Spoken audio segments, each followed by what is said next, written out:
I know I'm really slack at doing before and after videos, right? But what happened this morning was I was in town and waiting for an event to start. The shops were open, so I ducked into the Salvation Army family store. And in there, I found this chair for $10. Pretty good. It's a nice old chair. It's leather. It's got the reclining and the rocking and all the bizzos. But one thing it had was quite a bit of savagery. Maybe these people had had a cat in their house, or maybe it was just a really well-loved chair, because on the arms and on the headrest it was looking like this. But as I say, I'm a bit slack with doing before and after videos. I've already started work on the arms because I just couldn't help myself. Saving leather couches and saving leather chairs has been a thing that I've taught myself since I used to play with old Triumph sports cars. English Triumph TR3s, TR4s, TR6s. Those fast little English sports cars all had leather upholstery, and by the time I could afford them, that leather upholstery was pretty nuffed. So I learnt various tricks to restore English leather car upholstery from the 1960s, and I transferred that into the home environment, and I'm now doing it with cheap furniture. So how do you do it? How do you restore something once it gets as bad as this? The answer is water-based paint. I went down to the local hardware store, checked through their mist tints to see if there was anything that was close, and oh my lord, there was. I'll just grab it and show you. Wait right there.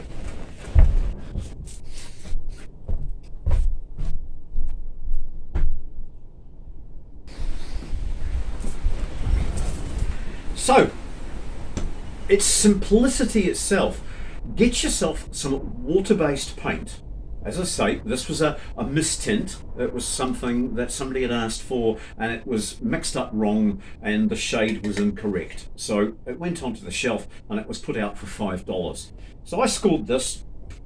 I knew that it was reasonably close, but I came home and I put some black into it, mixed up the black in an old tuna can with a couple of brushfuls of this, and I ended up with something that was very, very close to the colour of the chair. And all you do then, after you've got a knife blade or a razor blade and cut off any raggedy bits that are sticking up, and you get it down to something that's reasonably smooth, you literally paint your damaged sections. I'm going to mix up some more paint in a minute and we'll do this. And once the paint's on, you rub off the excess with a damp cloth, and that's the stage I'm at here. And you'll probably put about 2 coats on. Once you've done those 2 coats, let it dry for a day, and then you come back and you give the whole thing a polish with a leather polish. I don't buy a leather polish.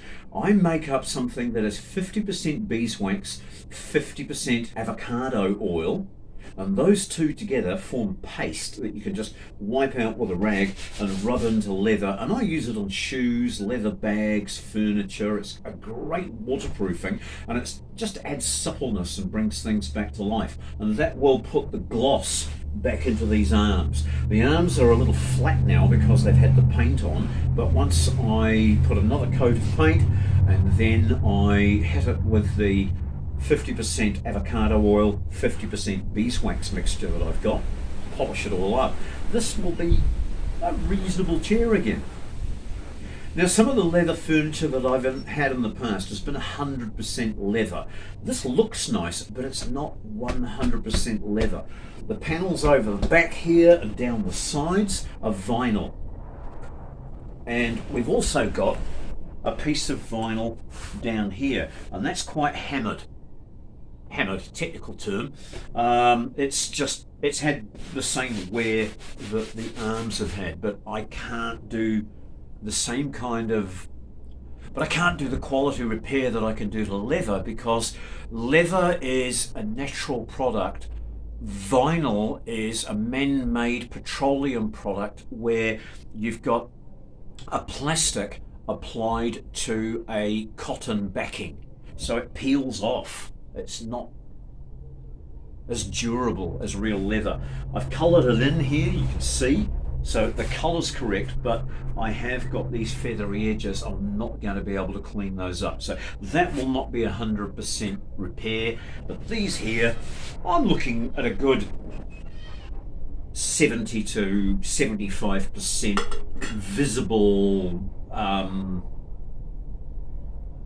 repair. You know, it'll never be as good as it used as brand new. People will always know that it's been repaired, but it's a nice old chair. It's going to be good here in the lounge, and it's going to keep things going. And it means that I can move this one on, which never really matched the decor. Not that I'm really big on decor, but that one can get moved along now, and this one can be put in that corner. So this is dry. Let's mix up some more paint. A little bit of black, a little bit of this, and we'll do another coat.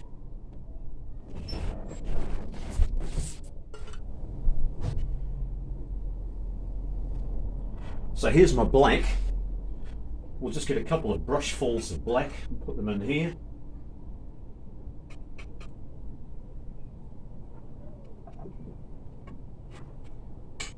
And then put this somewhere where I'm not going to go and knock it over. And then we want a couple of brushfuls of this colour.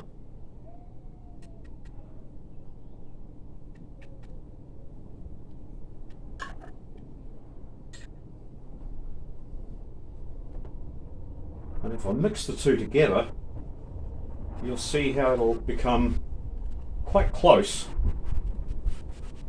to the original colour of the couch. And then I can apply another layer of this. Actually, that needs a bit more black in it.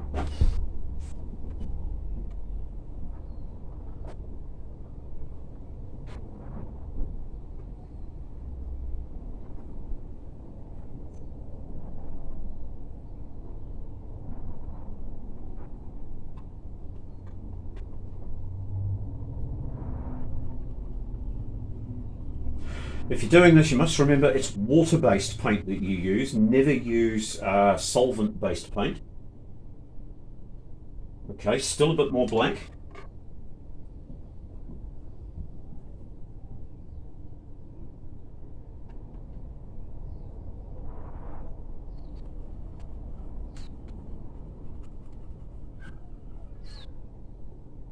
Now we're about there.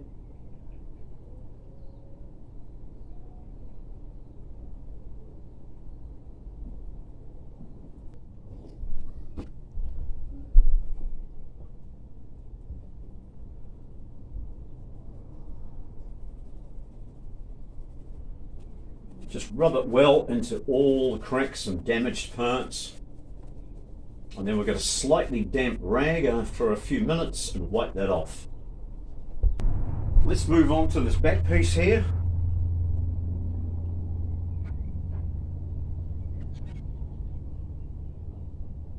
Plenty of paint into the damaged parts of the leather.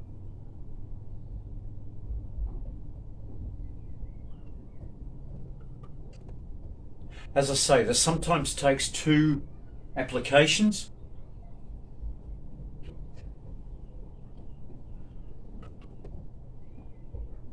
Water-based paint always dries darker than when it's applied. So if you want to make a fabulous job, you will have to account for that when you're mixing the colour up.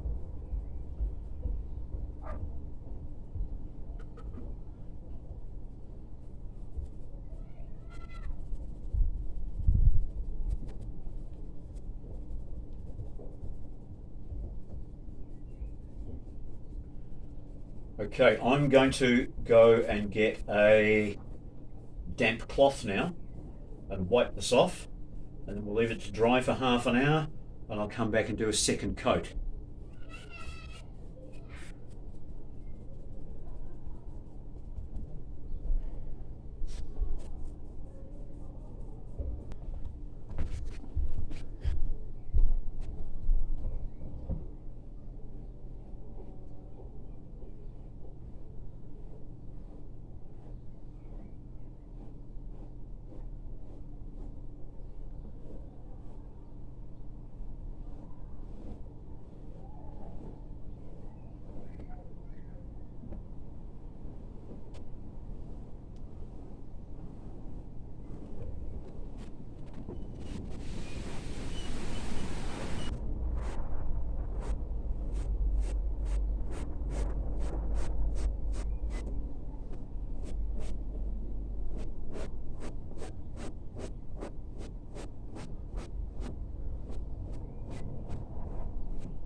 If you find yourself a piece of leather furniture that's in this state, often it will be dirty from years of use. It's important to clean it first. Don't do this recolouring over a dirty couch. Give it a good clean. What I use is a mild detergent and water, and then put it outside in the sun for a couple of days to dry.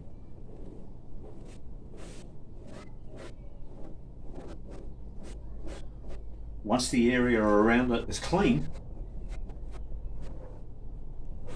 the paint's going to stick better, and you'll have a better indication of the true colour so that you can get the paint matched right.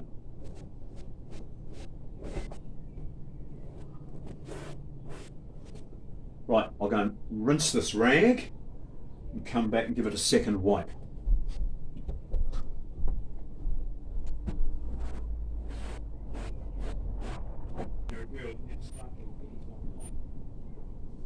Hey, now look at that new chair.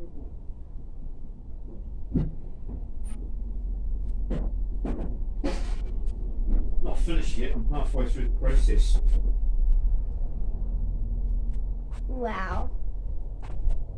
So when you look at it closely, you can see where it's still damaged. But it's got to be polished, but I've recoloured it. Yeah, there, and there. This was really, really bad, but I've done what I can. And now I just wait till tomorrow till the paint's absolutely dry, and then I give it a good polishing and oil, and it'll start to look a bit better. So yeah, not so bad for a $10 chair. You were doing a video, weren't you? I was. Yeah. Oh yeah, I heard, and I immediately found out I should not go. So yeah, I did look. I just added black to that red, and it matched the colour perfectly.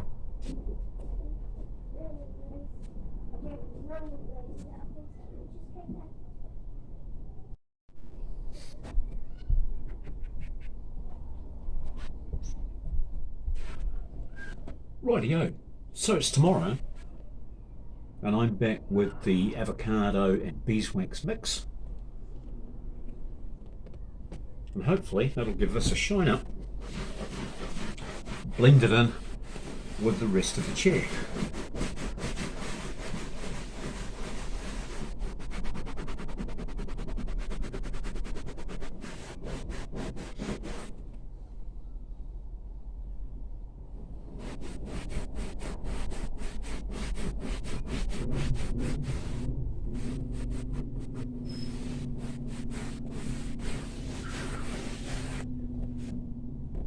There you go. Do you like that?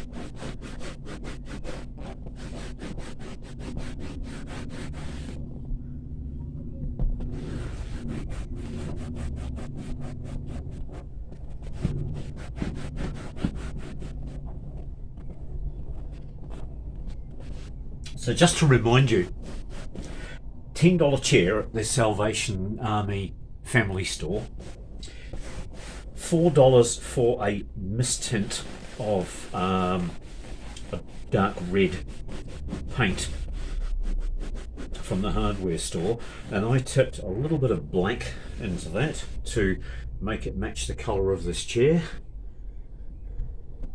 and that's it. It's not a perfect repair, but it's certainly resurrected this to the point where I'm happy to sit on it. So, bit of a silk purse out of a sow's ear, but as I said a moment ago, I'm happy to sit on it. If you're the kind of person that likes to reuse, recycle, rebuild, then you should probably think about joining the channel. There's a subscribe button down the bottom. Next to that, there's the bell. Ring the bell, that way you'll get all the notifications of whatever it is that I'm doing next here at Tiny House and Off-Grid Resources.